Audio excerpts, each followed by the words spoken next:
quando eu saí de São Paulo, há 12 anos atrás, eu resolvi mudar para Florianópolis. Via convite de uma agência e tal.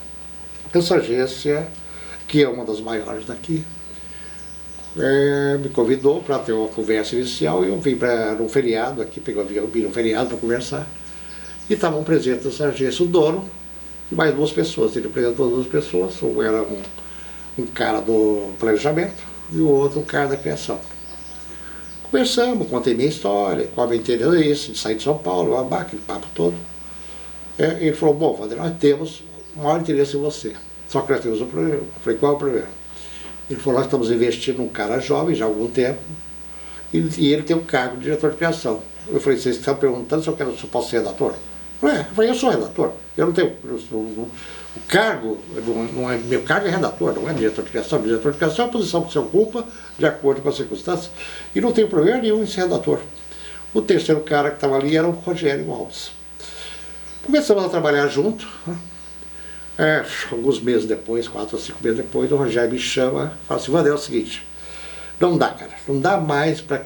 Você deve sacar que a gente tem a maior dificuldade do mundo de apresentar o que é o Wander, nosso redator. Ninguém, não dá, cara. Você tem muito mais experiência que eu, então isso me incomoda muito, eu quero te propor uma coisa. Eu falei, diga. Ele falou assim, você sempre também diretor de criação, de repente eu divido as contas e tal. Eu falei, não, na verdade eu não queria não. Estou muito feliz como ser redator, com você que fica levando o pau aí, você trabalha muito mais do que eu ganho bem. Mas se é para te satisfazer, eu topo. Aí foi assim, ficamos 2 diretores de criação. A partir daí, trabalhamos juntos um tempão, depois eu saí, fui para outras agências, mas continuamos mantendo esse relacionamento. Eu considero o Rogério o melhor redator e o melhor diretor de criação de Santa Catarina. Eles, certamente, se estivesse em São Paulo, seriam um dos melhores do Brasil. Ele é um cara determinado, né, que batalha como ninguém, como nunca vi, por uma ideia.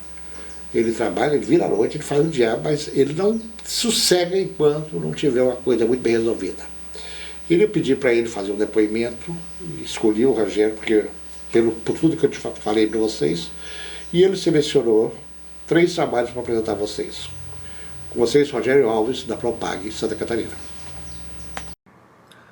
Olá pessoal, meu nome é Rogério Alves, eu sou diretor de criação da Propag de Florianópolis e eu estou aqui a convite do Wander para trazer para vocês alguns comerciais que a gente criou aqui na Propag, que eu considere mais relevantes ou mais criativos e que possam ser apresentados para vocês como exemplo de um trabalho criativo para falar como ele foi feito, como ele foi criado, qual era o resultado e qual foi o resultado e qual era o desafio.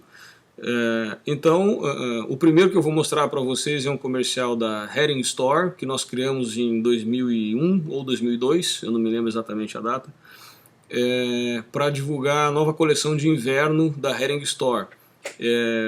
O desafio não é exatamente esse, né? Todo cliente pede para você vender alguma coisa, comunicar alguma coisa, isso não é exatamente um desafio. O desafio é você fazer isso com criatividade, de uma forma original, que chame a atenção, que as pessoas reparem, comentem, porque isso aumenta a memorização da mensagem, gera mais recall. Então o desafio na verdade é esse, encontrar uma forma criativa de vender eventualmente um produto ou transmitir uma mensagem, mas no nosso caso esse desafio tinha um adicional, tinha um desafio ao cubo, porque a gente não tinha verba. Não era um filme nacional, era um filme local para Florianópolis e Blumenau. E então não tinha dinheiro e tinha que apresentar a nova coleção sem dinheiro para abrir câmera, para fazer uma super produção, para mostrar aquelas cenas bonitas que a gente vê em todos os comerciais de moda. Então o desafio era esse, era vender a nova coleção Outono e Inverno Hering Store sem muito dinheiro e apresentar esses produtos de uma maneira interessante, de uma maneira impactante. A campanha precisava valorizar o fato de que as roupas naquela época, naquela coleção, tinham como característica principal as cores fortes, as cores mais vibrantes, mais contrastantes, para o inverno. Então o desafio foi esse, o briefing era esse. Eu acho que é legal agora a gente ver o filme e depois eu volto para falar de como ele foi criado, eu volto para falar quais foram os resultados. Então... Esta é a garça branca do Ártico. Observe o seu andar macio e seguro através da neve. E aqui, açoitado pelo vento cortante, o peregrino do gelo, o majestoso urso branco do Ártico, em busca de sua presa favorita, a foca branca do Ártico. Ponha mais cor no seu inverno. Passe na Hering Store e aproveite os preços da nossa coleção Outono e Inverno. Hering Store, o inverno com outra cor. E aqui, uma visão muito rara, a quase extinta coruja branca do Ártico. Bom, esse foi o filme que a gente criou. Ele foi veiculado em cinemas, em salas de cinema, nos shoppings em que a Hering tinha lojas, a Hering Store. E na verdade, como foi criar esse filme, foi assim, todo filme tem geralmente aquele momento mais... Toda a ideia tem aquele momento mais descontraída, talvez alguém fala uma besteira e alguém aproveita aquela besteira e dá uma ideia, e às vezes essa ideia é ruim, às vezes essa ideia é boa. Tem muito da gente poder descartar. A criação é um exercício diário de cortar relações umbilicais com as ideias que a gente acaba de parir, porque a gente sempre tem que tentar avaliar a ideia de um ponto de vista neutro, a gente não pode se apegar muito. Mas esse foi um clássico exemplo em que alguém fala alguma coisa de brincadeira, o outro acha que aquilo poderia dar uma volta, e depois de um longo brainstorm, depois de bastante tempo, eu e o Gilberto Cunha, que era o meu dupla que criou comigo esse trabalho, a gente chegou nessa ideia a partir de um comentário que eu fiz, que foi o seguinte: poxa, a gente só tem dinheiro para filmar um urso branco numa tempestade de neve. É uma piada que a gente usava na época quando não tinha dinheiro para fazer nada, né?